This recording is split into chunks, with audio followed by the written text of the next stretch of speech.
Bueno, la idea hoy es que vayamos hagamos una,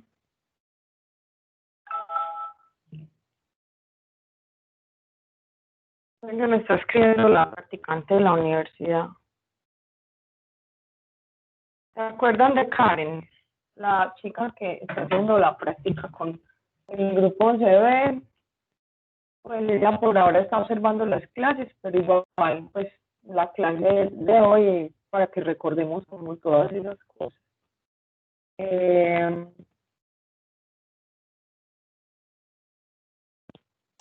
Hola, profe. ¿Qué más? ¿Cómo estás, Pablo? No, yo soy Julián. A ver, estoy en otro tablero, está mirando el computador. Bien agripado. Con razón, no, pues es que qué exigente, pues, así no puedo yo. Listo, vea, hoy vamos a hacer como está, no, igual, vamos a hacer, tres cositas.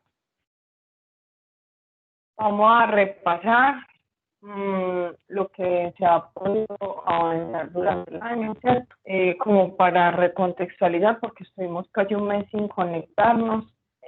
Vamos a ver unos trabajos para cerrar un proceso que se había abierto ya muchos días, lo dejamos como en el aire, y vamos a conversar acerca de la tarea que se dio para hoy. Al final les voy a dejar una película que se llama La familia Bellier. Ya les había avisado pues que íbamos a estar trabajando como ese tema de nuestra dimensión de futuridad desde mediaciones estéticas, que es como lo que yo puedo brindarles. Estamos hablando como de los temas de qué significa la vocación, de cómo desarrollar esa vocación entre proyectos profesionales, pero también la pregunta que está flotando ahí es cómo yo puedo hacer algo por los otros a través de mi carrera. Esa pregunta se introdujo desde enero o febrero, cuando vimos la película documental sobre Sebastián Salgado, ¿cierto? Cómo las labores que uno desempeña, inclusive siendo artista como lo era Sebastián Salgado, tienen un impacto en los otros, en las comunidades. Entonces yo no debo pensar mi futuridad pues únicamente como en una actividad narcisista o ególatra, sino que también o material, porque también hay unos que yo tengo que trabajar es para conseguir dinero, sino que la debo pensar desde un punto de vista también sensible hacia los demás.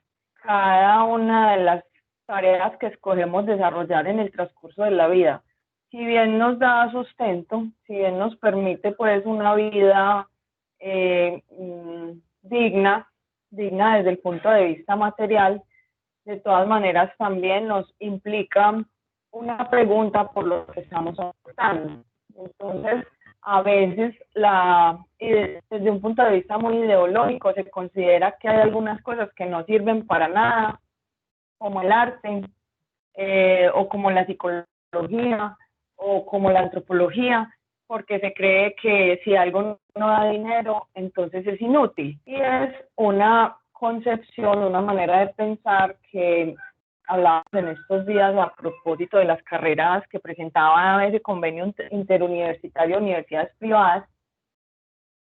Es una ideología muy medellinera, ¿cierto? Que hay que producir el dinero y no es gratuito que las carreras de ingeniería hayan empezado primero pues en Antioquia que en otras partes del país, ¿cierto? Entonces acá hay una ideología y unas concepciones muy pegadas a lo monetario, pero lo material no solamente es monetario, ¿cierto? Lo material también es simbólico, como veíamos en los trabajos sobre paisajes domésticos. Cuando estuvimos en un primer receso fotografiando nuestra casa y observando cómo cada cosa que tenemos en el entorno habla de nosotros y nos hace ser nosotros también, nos produce. Denme un segundito que este apenas está levantando.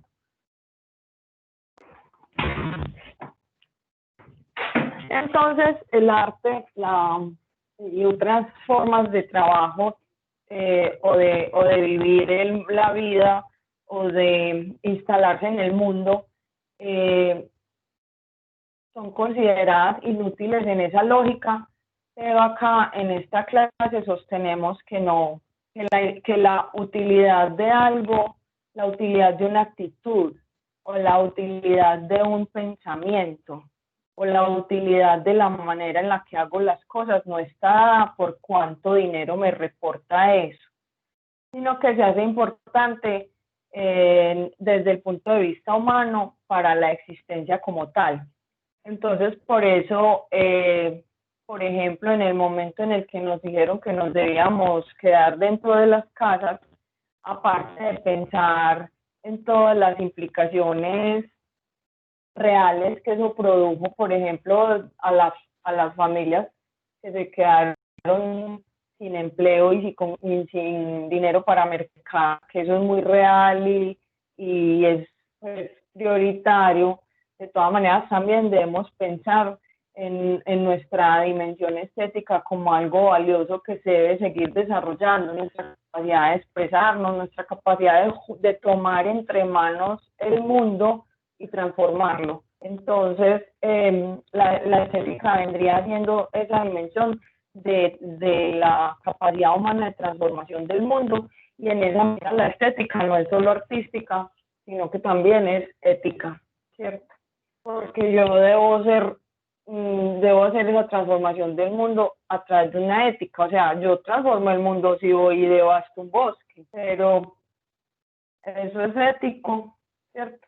Eso beneficia realmente a la humanidad o qué aporte yo estoy dando, más bien estoy arrebatando algo en ese caso. Entonces todo lo que hacemos en esta clase está como en ese movimiento entre lo ético y lo estético, y el arte nos sirve para lograr esas articulaciones, o también podríamos pensar en otras cuestiones, ¿cierto? Un científico natural como Rodolfo Ginás, por ejemplo, a veces piensa como también de una manera crítica y transformadora del mundo, y a él no se le califica como artista, pero cuando uno ve las entrevistas y la manera como él opera y la manera como él entiende su vida y la vida de los otros y cómo se siente, todo eso tiene que ver también con esa sensibilidad y esa ética y esa estética. Entonces, no son cuestiones circunscritas al campo de lo artístico, y todos los seres humanos deberíamos trabajar en esas dimensiones. Entonces, bueno, no sé qué piensa Alejandro de lo que estoy conversando. A ver, ¿cómo la ve?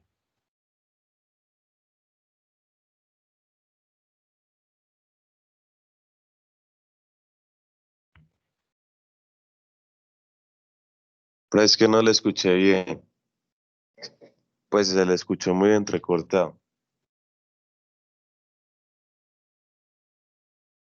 Y de lo que escuchaste, ¿qué pensás? De lo que alcanzaste a escuchar.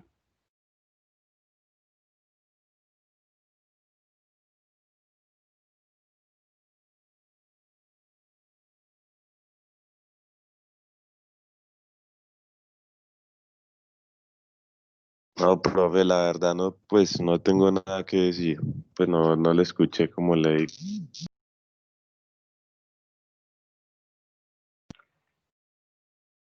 Listo, entonces vamos a ver unos trabajos que ustedes hicieron cuando estábamos pensando en eso de los paisajes domésticos. Habíamos acabado de entrar en esto que se llamó como una cuarentena obligatoria preventiva. Estábamos muy regulados estatalmente para controlar la exposición al virus y para controlar los grados de diseminación del virus, y nos vimos obligados a estar en la casa, exceptuando pues situaciones como muy extremas o los permisos que se llamaron pico y cédula o el sistema de acordeón pues que dijo Daniel Quintero. Entonces, en ese momento estuvimos trabajando como dos materiales.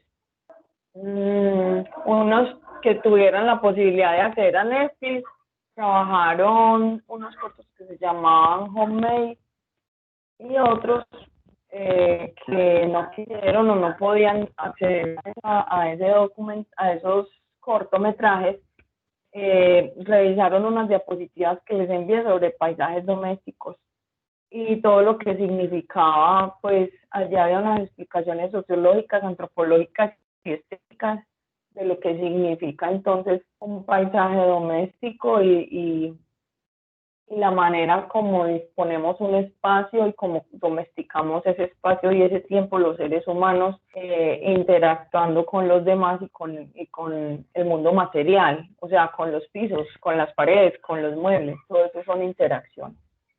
Entonces, la idea es como ver esos trabajos y posteriormente pues también repasar lo último que estuvimos trabajando a partir de la película El Show de Truman. Entre esos dos momentos, lo que fue, como ustedes saben, un encuentro con universidades como parte de la reflexión vocacional pues que se les brindan en la institución y que nosotros intentamos que siempre sea pensando como en ser profesionales, ¿cierto?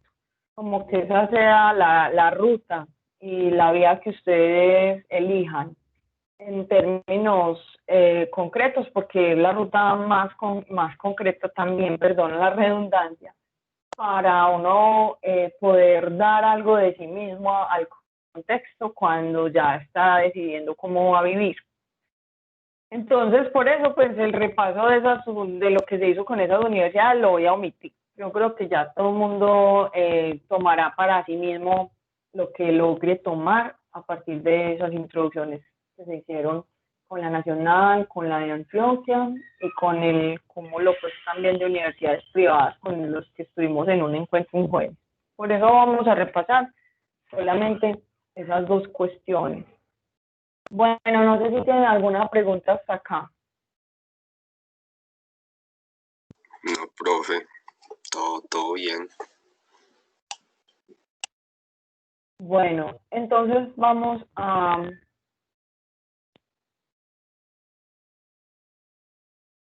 volver allí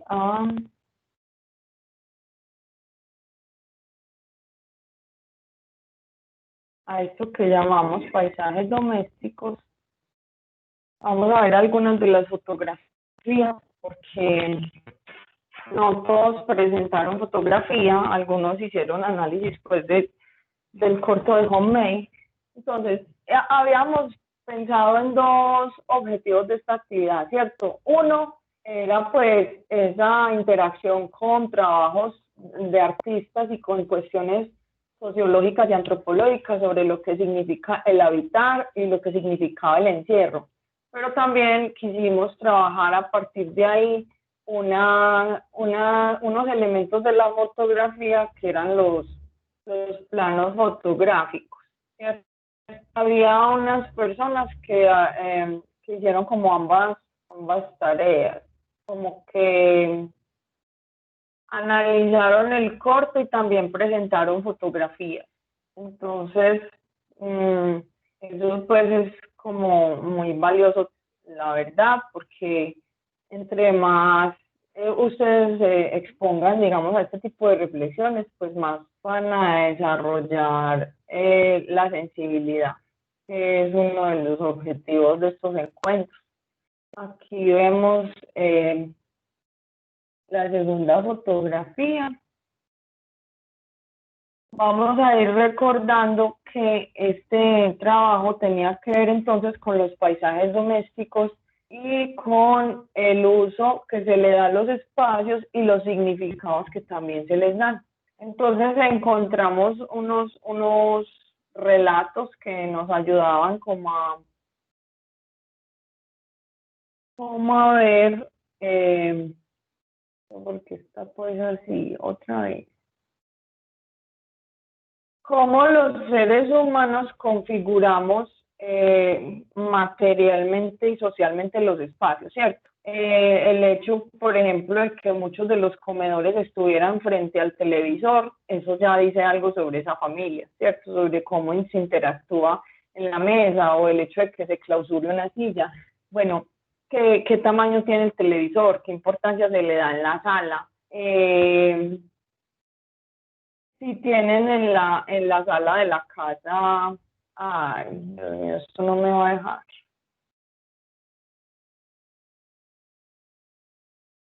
Si tienen en la sala la Biblia, la Biblia abierta o no, algunas personas pues usan eso para como unas imágenes y unos textos que le dan a entender a quien visite la casa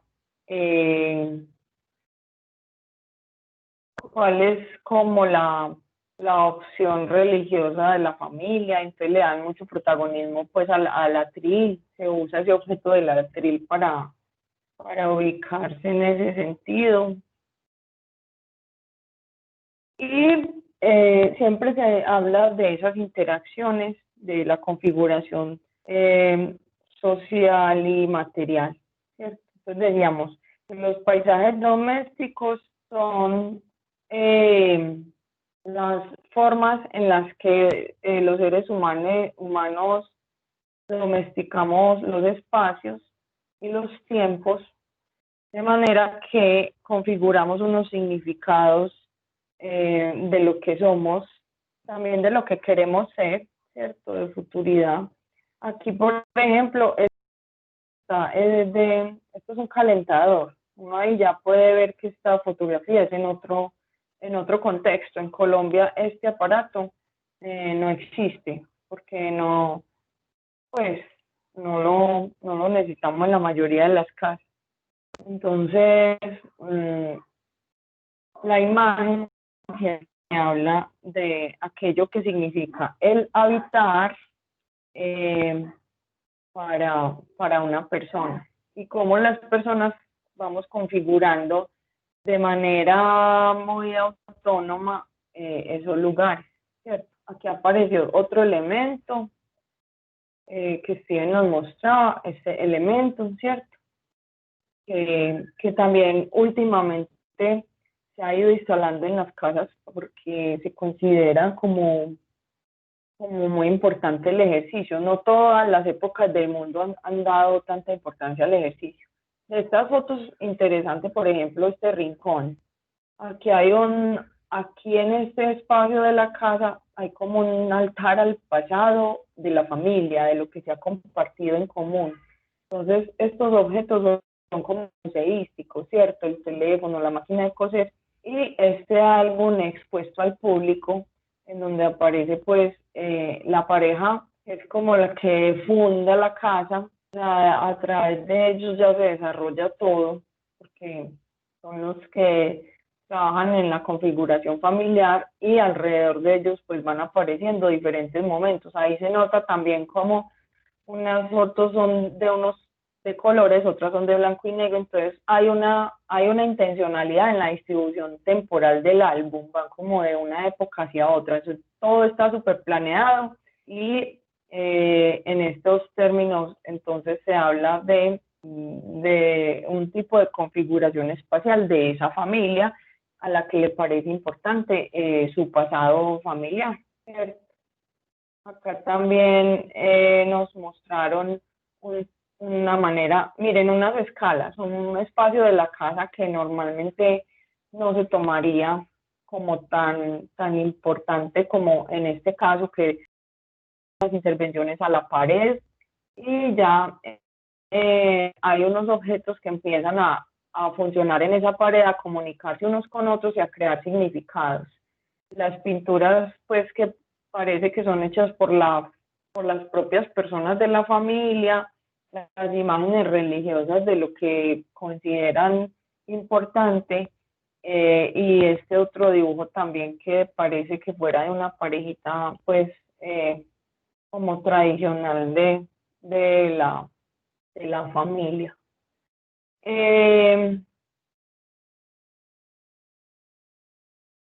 Este logotipo también, pues que hoy en día se volvió supremamente cotidiano y relevante. Esto habla de una época cuando ustedes tengan 80 años, este letrero les va a parecer muy viejo y les va a dar risa lo que la plataforma hacía.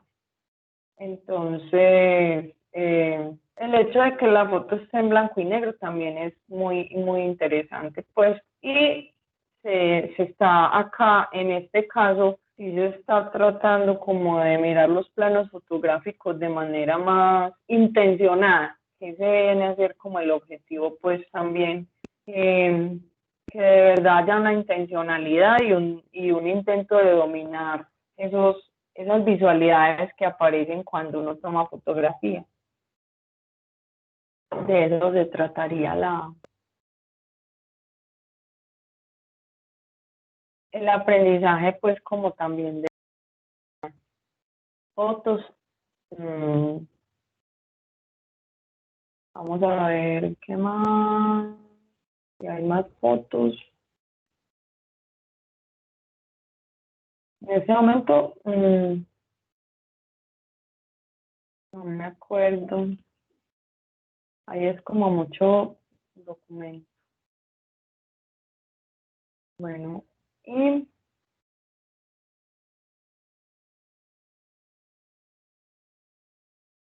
también recuerdo que había fotos en este trabajo.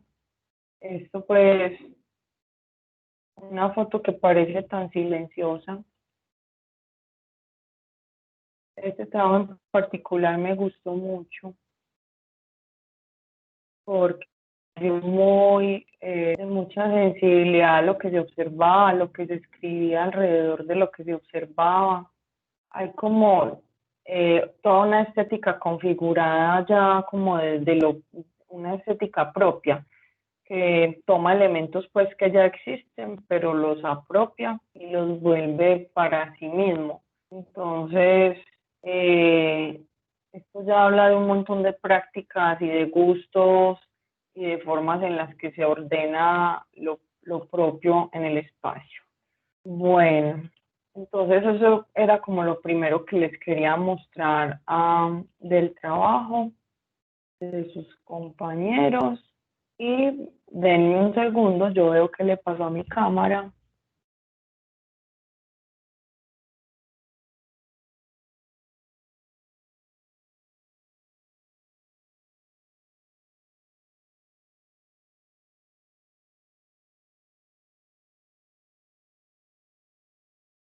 ¿Me están viendo en ese momento? Sí, profe.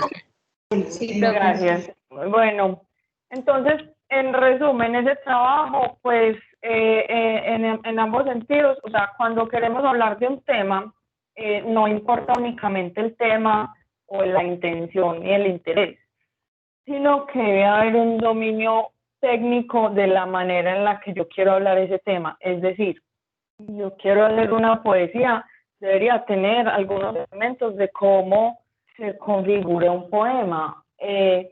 Si yo quiero hacer un ensayo académico, pues debo tener también consultar, indagar o asesorarme de cómo se escribe un ensayo académico. O sea, eso todo tiene un cómo, todo tiene una manera.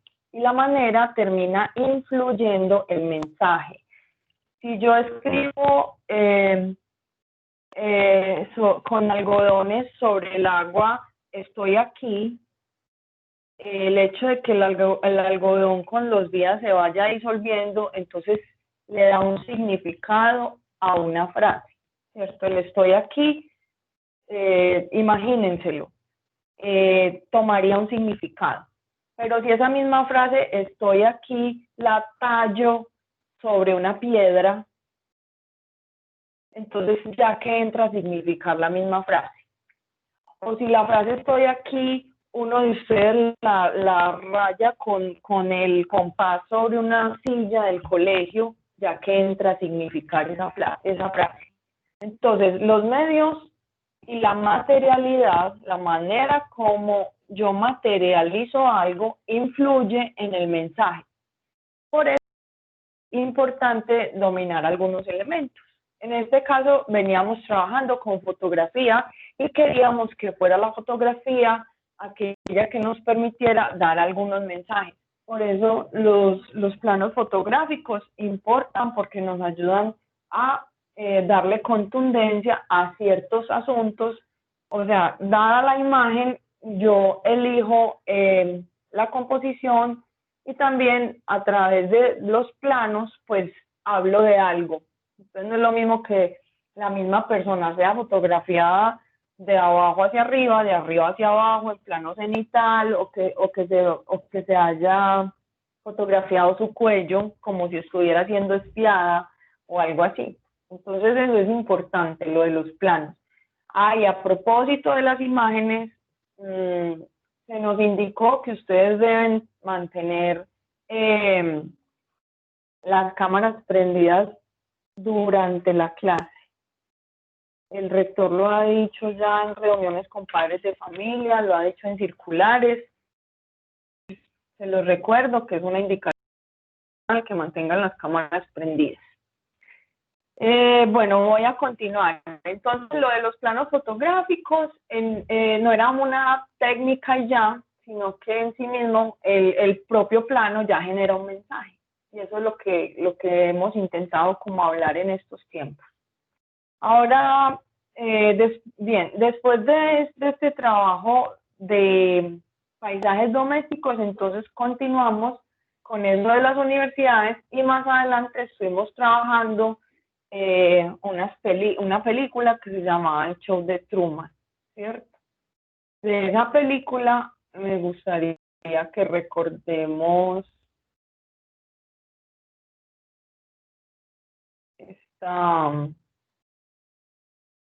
esta.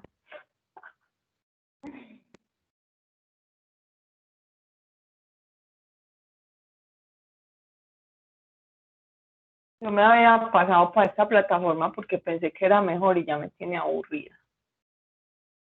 Habíamos trabajado cómo a Truman se le fabricó un mundo de manera, digamos, vertical, unilateral.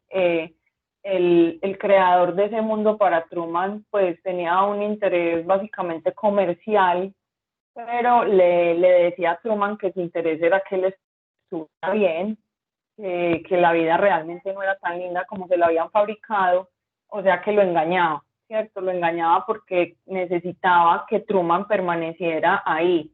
Entonces hay un relato de heroísmo en Truman y su triunfo como héroe consiste en la libertad. Truman se ganó su libertad, se ganó su incertidumbre. Truman no tenía ningún tipo de incertidumbre, todo estaba pues hecho para que ocurriera según el director deseaba. Entonces él se ganó su libertad y su incertidumbre. Erich Fromm, les mencioné, tiene un libro que se llama El miedo a la libertad, El miedo a la libertad. Y Erich Fromm ya lo hemos trabajado el año pasado en su texto El arte de amar, entonces les recomiendo que lo vuelvan a leer, pero ya buscando ese texto del miedo a la libertad. Porque nosotros sí sentimos mucha angustia con la incertidumbre, me refiero a los seres humanos. Entonces, cuando la escena final nos muestra un Truman que se despide y sale a un espacio negro y no sabemos qué va a pasar con él, que quedamos como con la sensación o con el deseo de saber un poco qué va a pasar entonces, ¿cierto? Pero ese es el premio que él se gana. Se gana el derecho a la incertidumbre de su propia vida, a asumir bajo su propia responsabilidad lo que le va a pasar y a no estar atado. Se llama, de atado viene la palabra atávico, a ese destino que se le había trazado previamente, ¿cierto? Entonces trabajamos como ese asunto a través de la película. Y yo había escogido este par de textos para comparar como desde el punto de vista de un creador, digamos, cómo se entendía la vida de su criatura, ¿cierto? En ese caso de la película que vimos, pues eran Christoph y Truman su criatura, porque la vida de Truman no era de Truman. Entonces Truman no era una persona, Truman no era un individuo, Truman era una creación de Cristo. Incluso Cristo le creó sus temores, ¿verdad? Que le metieron en la cabeza que él le tenía miedo al agua.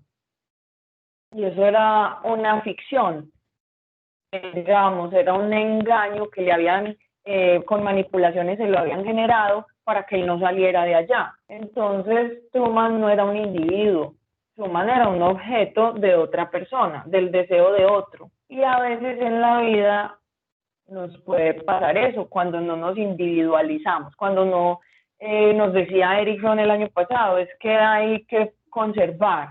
Así yo quiera mucho a alguien, así esté en una relación, armando un vínculo con alguien, debo conservar mi dignidad y mi individualidad. Y eso es una tarea de cada quien. Nadie me la va a dar así como porque sí, sino que yo la voy fabricando. Entonces Truman no había tenido la posibilidad de fabricarse a sí mismo y el relato de la película es la ruta que lo lleva a decidir que quiere fabricarse a sí mismo en esa incertidumbre y en el no saber de la vida, así la vida sea atemorizante, como le decía Cristo. Entonces yo traía estos dos, el contraste entre estos dos diálogos de dos creadores hacia sus criaturas. Vamos a recordar el diálogo entre Cristo y Truman al final. Truman dice, ¿quién eres? Cristo, soy el creador del programa de televisión que llena esperanza y felicidad a millones de personas. Truman, ¿y quién soy yo? ¿Cierto? Que esa es la pregunta. ¿Quién soy yo? Cristo le dice, tú eres lo que yo hice de ti. Digamos, no estoy leyendo el diálogo, pero es como la actitud de Cristo. Truman no sabe quién es porque él no es quien ha decidido ser eso que es. Cristo le responde, el protagonista, como para, en una frase como muy aduladora, ¿cierto? Como, ay, no, pues agradeceme. Y Truman le dice, nada era real. Christoph le responde, tú eras real, por eso valía la pena verte. Escúchame, Truman, ahí fuera no hay más verdad que la que hay en el mundo que he creado para ti. Las mismas mentiras, los mismos engaños, pero en mi mundo tú no tienes nada que temer. Te conozco mejor que tú mismo. Y ya tratándolo pues como una marioneta. Y le dice, no tienes nada que temer, omitiendo el hecho de que le inoculó un temor al agua, un miedo al agua para encerrarlo, para crearle una prisión sin muros, en la que Truman simplemente, como desde un punto de vista psicológico, se encerró así en lo que Christoph le trataba. Hay un término en la psicología positivista, no en el psicoanálisis, que es más bien lo que yo les menciono a cada rato, pero en otras psicologías, que se llama indefensión aprendida. Es interesante que lo consulten. Entonces Truman estaba indefenso ante lo que Christoph le había dicho del mundo, que era que él no podía salir de ese mundo. Y Christoph, sin necesidad de que lo castigaran o de que le pusieran barrotes, Truman, sin que lo castigaran.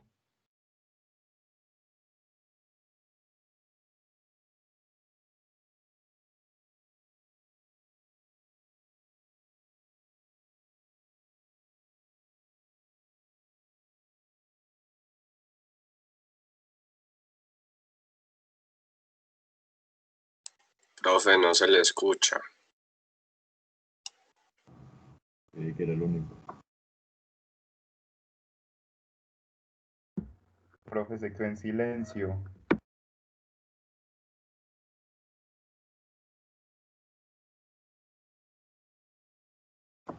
Creo que no nos está escuchando.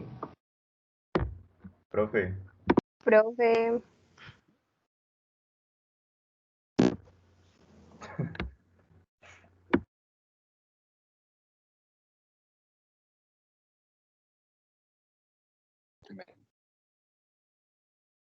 Profe, se tildó. Profe,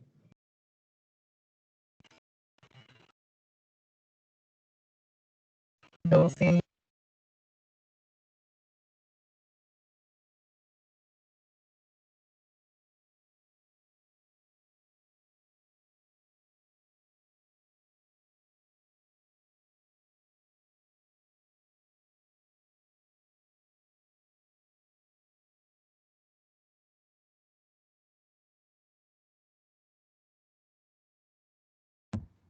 Ella tampoco nos escucha a nosotros.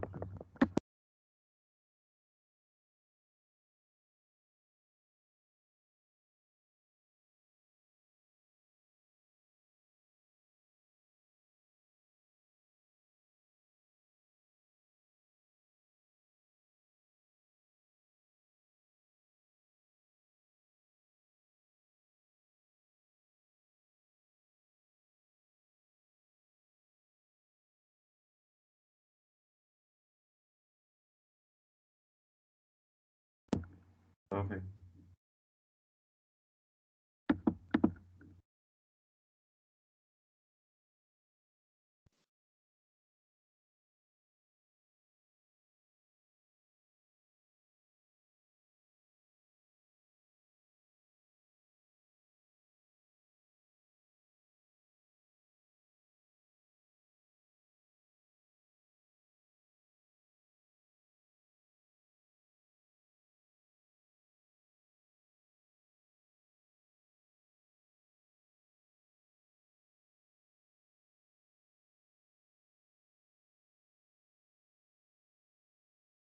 Chicos, lo más seguro es que a la profe se le cayó el internet.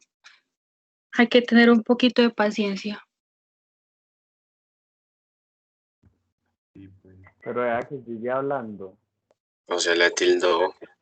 Sí, eso es lo malo, como que ella sigue hablando. Es que ella ha tenido el internet como un poco malito desde principio de semana.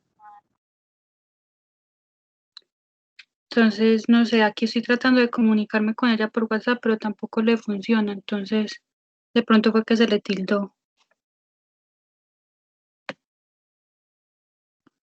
Igual, no sé si solo es a mí, pero la imagen que la profesora está proyectando brinca y todo. Entonces, seguro es eso.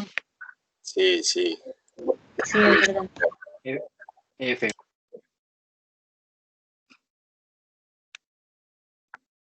Ah, qué pesa.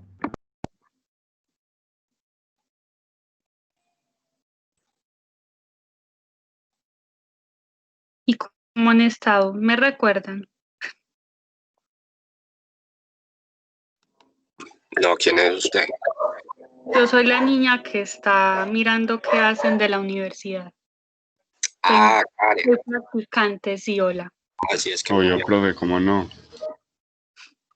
no había dicho el nombre, sí. Sí, lo dije hace un montón de semanas. que- Pero no sé. Entonces, ¿cómo están bien? De aquí a que se termine la clase, la voy a seguir escribiendo a la profe y les voy a seguir hablando a ustedes. Pues sí, bien, bien. Animados o muy malucas las clases virtuales. No, animados, ya nos vamos a graduar. Es que eso es maravilloso. Ahí la profesora le está funcionando otra vez la pantalla, pero no se escucha todavía. ¿Qué esperar? Están felices porque ya se van a graduar. Me alegra mucho. Yo también estaba así cuando me fui a graduar y ahora quiero estar otra vez en el colegio. ¿Por qué? Porque ser adulto es duro. Ah, pero normal. Eso se afronta. Claro que sí. O sea, ahí la profe está tratando de hablarnos. Sí. Se Ay, hable. ya no le llegan los mensajes. Al WhatsApp ya no le llega.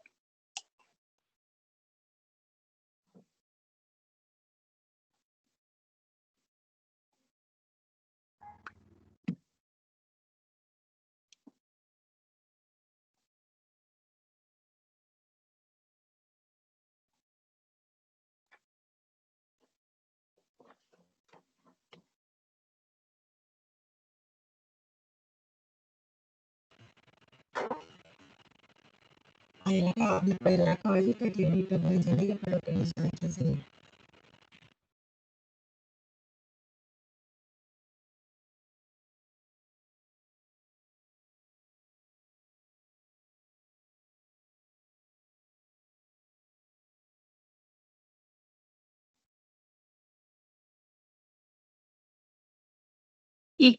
¿Y dónde les tocó los ICFES o ya los presentaron o cómo les toca este año? Son en noviembre. ¿Y son presenciales o son virtuales o qué onda? Presenciales. Maravilloso.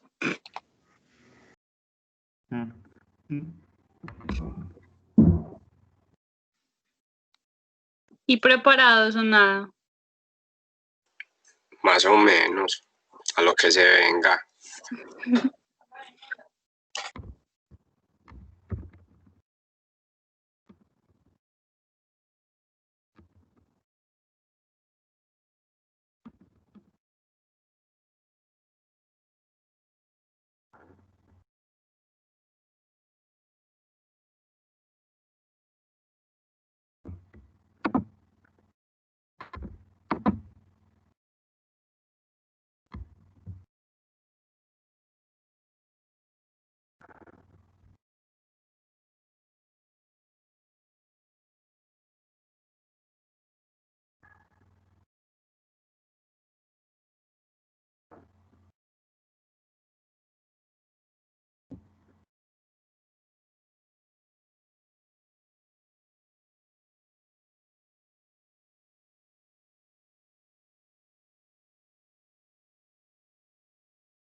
Pero ya se le escuchó las teclas.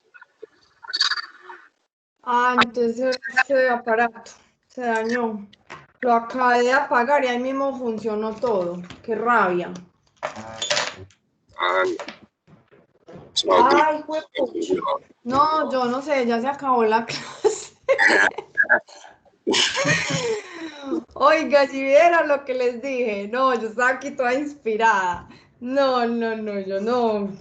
Qué oradora. No. No, bueno, no, se acabó pues el tiempo y a las 10 tengo una citica con una profe. Entonces, les cuento, vamos a ver una película para el viernes. Yo tengo la película en aquí pues en un dispositivo. ¿Quién me puede contar cómo se las hago llegar? Porque no la encontré en internet, eso fue, pues hubo que descargarla y un montón de vueltas. Entonces, pues una opción yo sé que podría ser compartirla por el drive de Sirva en Partec, ¿cierto? Subiéndola al drive y haciendo una carpeta compartida. ¿Les parece esa o tienen alguna otra idea? Porque sería muy pesada. Creo que podría subirla a Mega y compartirla. No te oigo bien. Podría subirla a Mega y compartir el link. Ah, pero no tengo usuario, bueno, lo creo. Listo, entonces esa sería como la tarea para el próximo viernes, ver esa película y el próximo viernes vemos las fotos que hicieron para hoy, que están bien chéveres, hicieron trabajos muy interesantes. Y a propósito de esa tarea les cuento, yo voy a poner 2 notas, una por las fotos que ya debieron haber recibido ese informe y otra por el texto que todavía no lo he leído. Pero como que ambos fueron trabajos pues importantes, entonces voy a ponerles 2 notas por esa tarea. ¿Listo?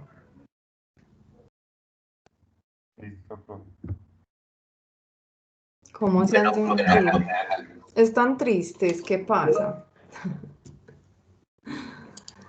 Bueno, muchachos, entonces, listo, voy a tratar de hacer ya lo de la película para que se la logren ver pues para el viernes. Es muy chévere, menos mal no la voy a ver con ustedes porque cada que la veo me pongo a llorar. No la dejen de ver. Bueno. No, ¿cómo se llama la familia Belier. Belier. Listo. Es francesa. Es como el 2015 o 16. La familia. Así como les escribí. Como les escribí. Igual, pues yo voy a tratar de subirla para que no la tengan de pronto que descargar por ahí. Ah, bueno, pero si alguien la encuentra para ver online, me manda el datico para yo ponerlo o lo ponen en publicaciones, para que todos tengan acceso en caso de que la encuentren. Listo. Bueno, me alegra escuchar a quienes pude escuchar. Me da mucha risa lo que pasó, pues son cosas de estos días. No sé qué le ocurrió a esto, porque normalmente me ha funcionado muy chévere. Y nada, ahí me disculpan, pero no fue como mi intención. Es un accidente. Feliz fin de semana, muchachos. Profe, Que los estén muy bien. Un abrazo. Profe, Chao, profe, gracias. un abrazo con distanciamiento. Profe.